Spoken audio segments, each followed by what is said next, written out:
Commonwealth games के तीसरे दिन भारत को छठवां मेडल मिल गया। अचिंता शेओली ने भारत के लिए तीसरा गोल्ड मेडल और छठा मेडल जीता। इससे पहले रविवार को ही जेरेमी लालरिनुंगा ने इतिहास रचते हुए वेटलिफ्टिंग गोल्ड मेडल जीता था। वो बर्मिंघम में गोल्ड मेडल जीतने वाले भारत के पहले पुरुष एथलीट बने। अब तक भारत को 6 मेडल मिले हैं और सभी मेडल वेटलिफ्टिंग में ही मिले हैं। वेटलिफ्टरों की इस कामयाबी से खुश राष्ट्रपति और प्रधानमंत्री ने ट्वीट कर खिलाड़ियों को शुभकामनाएं दी हैं।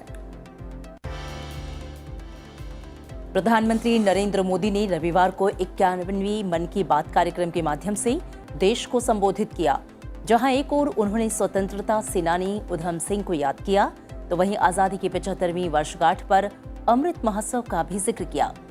पीएम मोदी ने कहा कि अमृत महोत्सव एक जन आंदोलन का रूप ले रहा है और सभी क्षेत्रों में एवं समाज के हर वर्ग के लोग इससे जुड़े अलग अलग कार्यक्रमों में हिस्सा ले रहे हैं।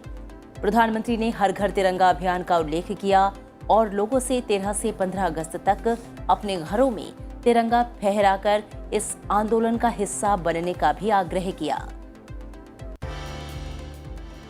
उपराष्ट्रपति एम वेंकैया नायडू ने तमिलनाडु पुलिस को राष्ट्रपति ध्वज भेंट किया। इस अवसर पर एक विशेष आवरण जारी किया गया। राष्ट्रपति ध्वज सेना, अर्धसैनिक बलों और राज्यों और केंद्र शासित प्रदेशों के पुलिस बलों को दिया जाने वाला शीर्ष सम्मान है। उपराष्ट्रपति ने प्रतिष्ठित राष्ट्रपति ध्वज प्राप्त करने पर तमिलनाडु राज्य पुलिस को बधाई दी। उपराष्ट्रपति ने इस अवसर पर कहा कि पुलिस बल में अधिक महिलाओं वाली सूची में तमिलनाडु का दूसरा स्थान है और महिला कमांडो बल का गठन करने वाला यह पहला राज्य है। एम वेंकैया नायडू ने कहा कि वो चाहते हैं कि पुलिस बल को अत्याधुनिक बनाया जाए ताकि वो आधुनिक साइबर अपराधों से निपट सके। उन्होंने अपराधों को रोकने और राज्य की 1076 किलोमीटर लंबी तट रेखा की रक्षा के लिए राज्य समुद्री बल के गठन की भी सराहना की। लोकसभा अध्यक्ष ओम बिरला ने राजस्थान के कोटा में श्रीनाथपुरम स्टेडियम में सिंथेटिक ट्रैक की आधारशिला रखी। ट्रैक का निर्माण खेलो इंडिया के तहत 7 करोड़ रुपए की लागत से किया जा रहा है। इस अवसर पर उन्होंने कहा कि सिंथेटिक ट्रैक से खिलाड़ियों को बेहतर सुविधा मिलेगी। उन्होंने कहा कि देश में खेल की जो सुविधाएं हैं वो लगातार बढ़ाई जा रही हैं। इससे खिलाड़ी बेहतर प्रदर्शन कर रहे हैं और अंतर्राष्ट्रीय स्तर पर पदक जीतकर देश का गौरव बढ़ा रहे हैं। उन्होंने आशा जताई है कि राष्ट्रमंडल खेलों में देश के पदकों की संख्या बढ़ेगी। 5G स्पेक्ट्रम की नीलामी रविवार को 6वें दिन भी जारी रही। इसमें अल्ट्रा हाई स्पीड इंटरनेट के लिए मोबाइल कंपनियां बीते 6 दिनों से बोलियां लगा रही हैं। पिछले 5 दिन में सरकार को 1,49,966 रुपयों की बोलियां मिली हैं। स्पेक्ट्रम की नीलामी में देश की 4 प्रमुख कंपनियां रिलायंस जियो, भारती एयरटेल, वोडाफोन आइडिया और अडानी एंटरप्राइजेस हिस्सा ले रही हैं। रविवार को 31वें राउंड के साथ बोलियां शुरू की गई, जो कि अब भी जारी है। मुंबई में चाबहार दिवस सम्मेलन शुरू किया गया। केंद्रीय पोत परिवहन मंत्री सर्बानंद सोनोवाल और राज्य मंत्री श्रीपद नायक ने मुंबई में चाबहार दिवस सम्मेलन का उद्घाटन किया। इस बैठक में Iran, Kazakhstan, Kyrgyzstan, Tajikistan, Turkmenistan, Uzbekistan और अफगानिस्तान के प्रतिनिधि उपस्थित थे।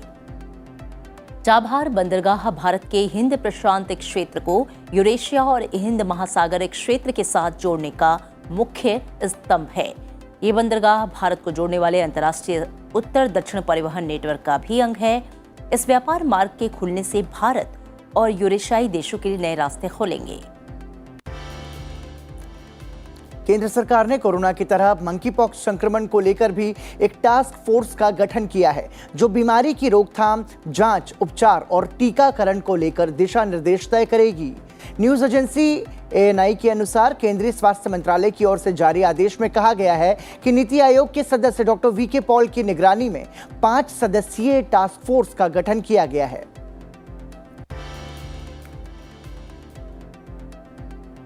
वित्त वर्ष 2021-22 के लिए आयकर रिटर्न जमा करने की अंतिम तारीख 31 जुलाई यानी कि रविवार को रात 11 बजे तक 67 लाख से अधिक रिटर्न जमा हुए इस दिन और इनकम टैक्स डिपार्टमेंट ने ITR जमा करने के लिए 31 जुलाई की डेडलाइन तय की हुई है।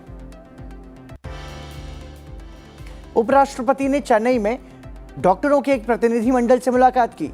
डॉक्टरों की टीम ने उपराष्ट्रपति को प्रत्यारोपण सर्जरी के क्षेत्र में उनके काम, उपलब्धियों और चुनौतियों के बारे में जानकारी दी। उपराष्ट्रपति ने एक अंगदाता के परिवार के सदस्यों और अंग प्राप्तकर्ता से भी मुलाकात की। और चलिए अब हम नजर डाल लेते हैं राज्यवार सुर्खियां क्या हैं। ईडी ने शिवसेना सांसद संजय राउत को लंबी पूछताछ के बाद गिरफ्तार कर लिया है। उनसे शाम 5:30 बजे से लगातार पूछताछ की जा रही थी। उन्हें रात 12 बजे गिरफ्तार किया गया। आज PMLA कोर्ट में उन्हें पेश किया जाएगा और इसके अलावा ही राउत के खिलाफ मुंबई पुलिस ने FIR भी दर्ज की है। महाराष्ट्र में चुनाव आयोग आज से वोटर आईडी कार्ड को आधार से जोड़ने के लिए अभियान शुरू कर रहा है। इस अभियान का उद्देश्य मतदाताओं की पहचान स्थापित करना और मतदाता सूची में प्रविष्टियों को प्रमाणित करने के साथ साथ उनकी पहचान करना है। आधार कार्ड को वोटर आईडी कार्ड से जोड़ने के लिए मतदाताओं को चुनाव आयोग की वेबसाइट और चुनावी पंजीकरण कार्यालय में ऑनलाइन उपलब्ध आवेदन फॉर्म 6B भरना होगा। इसे वोटर हेल्पलाइन ऐप और राष्ट्रीय मतदाता सेवा पोर्टल पर भी ऑनलाइन जोड़ा जा सकता है। दिल्ली सरकार ने नई आबकारी नीति को फिलहाल वापस लेने का फैसला किया है और सरकार द्वारा संचालित दुकानों के जरिए शराब की बिक्री किए जाने का निर्देश दिया है। नई आबकारी नीति के तहत दिल्ली में इस समय करीब 467 शराब की दुकानें संचालित हैं। इस नीति की अवधि को 30 अप्रैल के बाद 2 बार 2-2 महीने के लिए बढ़ाया गया था। ITBP के महानिदेशक और तमिलनाडु कैडर के 1988 बैच के अधिकारी संजय अरोड़ा को दिल्ली का अगला पुलिस आयुक्त नियुक्त किया गया है। अरोड़ा को पिछले वर्ष अगस्त में भारत तिब्बत सीमा पुलिस ITBP का महानिदेशक नियुक्त किया गया था और उन्होंने 1 सितंबर को भारत चीन LAC सुरक्षा बल का कार्यभार संभाला था। प्रवर्तन निदेशालय ने झारखंड के मुख्यमंत्री हेमंत सोरेन के प्रेस सलाहकार अभिषेक प्रसाद को कथित अवैध खनन घोटाले में धन शोधन की जांच के सिलसिले में पूछताछ के लिए तलब किया है। ईडी ने 19 जुलाई को सोरेन के राजनीतिक सहयोगी पंकज मिश्रा को गिरफ्तार किया। वो फिलहाल एजेंसी की हिरासत में हैं। आज से 15 अगस्त तक राष्ट्रीय राजधानी देश की स्वतंत्रता की 75वीं वर्षगांठ मनाने के लिए 2 सप्ताह तक चलने वाले सांस्कृतिक कार्यक्रम की मेजबानी करेगी। शहर के विभिन्न हिस्सों में संगीत कार्यक्रमों और छोटे कार्यक्रमों के साथ बड़े पैमाने पर उत्सव मनाया जा रहा है। दिल्ली सरकार हर हाथ तिरंगा नाम से अभियान शुरू करने और केंद्र के हर घर तिरंगा कार्यक्रम के समान राष्ट्रीय ध्वज धारण करके लोगों को त्योहारों में शामिल होने के लिए प्रोत्साहित करेगी। केरल में मुख्य विपक्षी पार्टी कांग्रेस ने सीएम पिनराई विजयन से केरल के करुवन्नूर सहकारी बैंक में 300 करोड़ रुपए के कथित घोटाले की जांच केंद्रीय अन्वेषण ब्यूरो से कराए जाने की मांग की। केरल उच्च न्यायालय 300 करोड़ रुपए के ऋण घोटाले की CBI जांच की मांग वाली याचिका पर आज विचार करेगा। याचिका 4 अगस्त 2021 से अदालत में लंबित है। झारखंड कांग्रेस ने इरफान अंसारी, राजेश कश्यप और नमन बिक्सल 3 विधायकों को सस्पेंड कर दिया है। साथ ही इस मामले में हावड़ा की जिला अदालत ने झारखंड के तीनों विधायकों को 10 दिन के लिए पुलिस रिमांड पर भेजने का निर्देश दिया है। इन तीनों विधायकों को कल पश्चिम बंगाल में उनके वाहन में भारी मात्रा में नकदी मिलने के बाद हिरासत में लिया गया था। उत्तर प्रदेश पुलिस के विशेष कार्य बल ने लेखपाल परीक्षा के पेपर लीक रैकेट से जुड़े 18 लोगों को गिरफ्तार किया है। ये गिरफ्तारियां वाराणसी, बरेली, प्रयागराज, लखनऊ और कानपुर सहित कई जिलों में की गई। गिरफ्तार लोगों में ऐसे लोग भी शामिल हैं जो स्वयं उम्मीदवार नहीं थे लेकिन अन्य के नाम से परीक्षा दे रहे थे और इलेक्ट्रॉनिक उपकरणों का इस्तेमाल करने की कोशिश कर रहे थे। पश्चिम बंगाल के कूच बिहार में एक वाहन में करंट आने से इसमें सवार 10 लोगों की मौत हो गई और कई लोग घायल हो गए। माथाभंगा के अतिरिक्त एसपी ने कहा कि प्रारंभिक जांच से पता चला है कि यह जनरेटर डीजे सिस्टम की वायरिंग के कारण हो सकता है जो वाहन के पिछले हिस्से में लगाया गया था। और आइए अब आगे बढ़ते हैं और नजर डालते हैं अंतर्राष्ट्रीय सुर्खियों पर। ब्रिटेन के प्रधानमंत्री बनने की दौड़ में मतदान आज से शुरू होगा। ब्रिटेन के अगले प्रधानमंत्री बनने के लिए ऋषि सुनक और लिज ट्रस के बीच कड़ी दौड़ ने कंजर्वेटिव पार्टी के सदस्यों को मतपत्र भेजे जाने के साथ कमर कस ली है। इस बीच पूर्व वित्त मंत्री ऋषि सुनक ने कहा कि ब्रिटिश प्रधानमंत्री बनने की दौड़ में कंजर्वेटिव पार्टी के सदस्यों के लिए रंगभेद कोई मुद्दा नहीं है। उन्होंने इस आशंका से इनकार कर दिया कि कंजर्वेटिव पार्टी के सदस्य लिज ट्रस और उनके बीच लिंग अथवा जाति को लेकर कोई भेदभाव करेंगे। अमेरिकी हाउस ऑफ कॉमन्स की अध्यक्ष नैन्सी पेलोसी के एशिया दौरे से ताइवान बाहर हो गया है। इससे पहले निचले सदन के स्पीकर ने शुक्रवार से शुरू हो रही यात्रा के दौरान ताइपे जाने का संकेत दिया था। इस पर चीनी राष्ट्रपति शी जिनपिंग ने अमेरिकी राष्ट्रपति जो बाइडेन को आग से न खेलने की चेतावनी दी थी। साथ ही चीनी सेना ने पेलोसी के विमान पर हमले तक का इरादा जता दिया था। पेलोसी ने रविवार को एशिया दौरे की पुष्टि की, लेकिन इसकी जानकारी में ताइवान यात्रा का ब्यौरा नहीं है। We have global responsibilities, whether it comes to three things, I always say: security, economy, and governance. Monkey pox संक्रमण के बढ़ते मामलों के बीच न्यूयॉर्क में जन स्वास्थ्य आपातकाल घोषित किया गया है। दुनिया में यूरोप के साथ साथ अमेरिका में भी मंकी पॉक्स संक्रमण के मामले सामने आ रहे हैं। न्यूयॉर्क में इसका असर सबसे ज्यादा देखने को मिल रहा है। रोग नियंत्रण और रोकथाम केंद्रों के आंकड़ों के अनुसार न्यूयॉर्क में बीते शुक्रवार तक 1345 मामले दर्ज किए गए। वहीं कैलिफोर्निया में 799 के साथ मंकी पॉक्स संक्रमण के मामलों में दूसरे स्थान पर है। अमेरिका के राष्ट्रपति जो बाइडेन एक बार फिर से कोरोना पॉजिटिव हो गए हैं।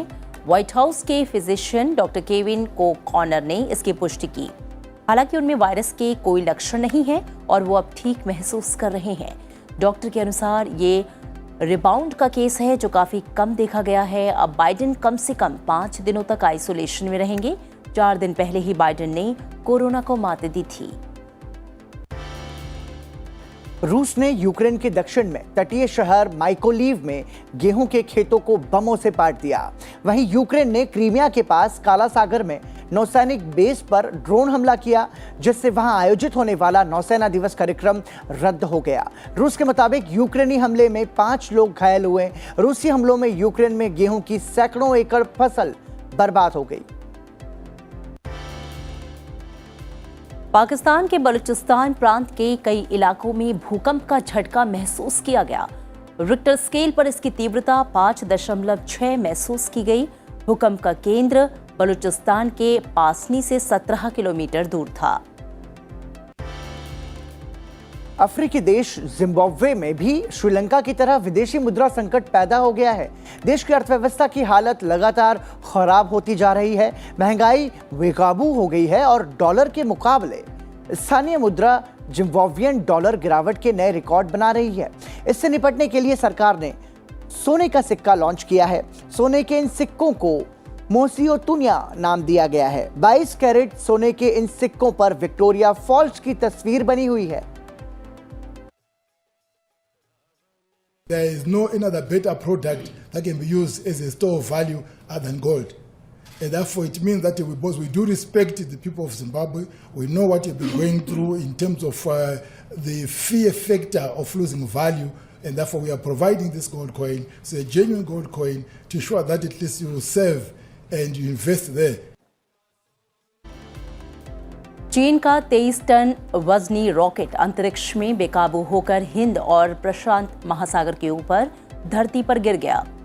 अमेरिकी व चीनी अधिकारियों ने इसकी जानकारी दी। लॉन्ग मार्च 5B रॉकेट 24 जुलाई को अंतरिक्ष में लॉन्च किया गया था। अमेरिकी अंतरिक्ष एजेंसी नासा के प्रबंधक बिल नेल्सन ने इसकी जानकारी दी और साथ ही चीन की आलोचना की है। नेल्सन ने कहा कि अगर चीन की तरफ से रॉकेट को लेकर जानकारी दी जाती तो उसके संभावित मलबे के जोखिम भरे प्रभाव का पता चलता। चीन का ये रॉकेट एक बड़ा खतरा साबित हो सकता था। अमेरिका के उत्तर पूर्वी क्षेत्र में लू का कहर जारी है। इससे ओरेगोन के शहर पोर्टलैंड के कई क्षेत्र प्रभावित हुए। क्लेकमास काउंटी के अधिकारियों के मुताबिक इस हफ्ते 7 लोगों की मौत हुई है। इन सभी की मौत बढ़ती गर्मी के कारण बताई जा रही है। अमेरिकी राष्ट्रीय मौसम विभाग ने पोर्टलैंड और सिएटल दोनों के लिए अगले कुछ दिनों तक अत्यधिक गर्मी का अलर्ट जारी किया है। विभाग के मुताबिक रात के समय तापमान में 21 डिग्री सेल्सियस तक की गिरावट देखी जा रही है।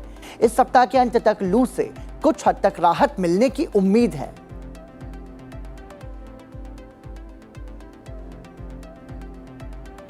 और आइए अपना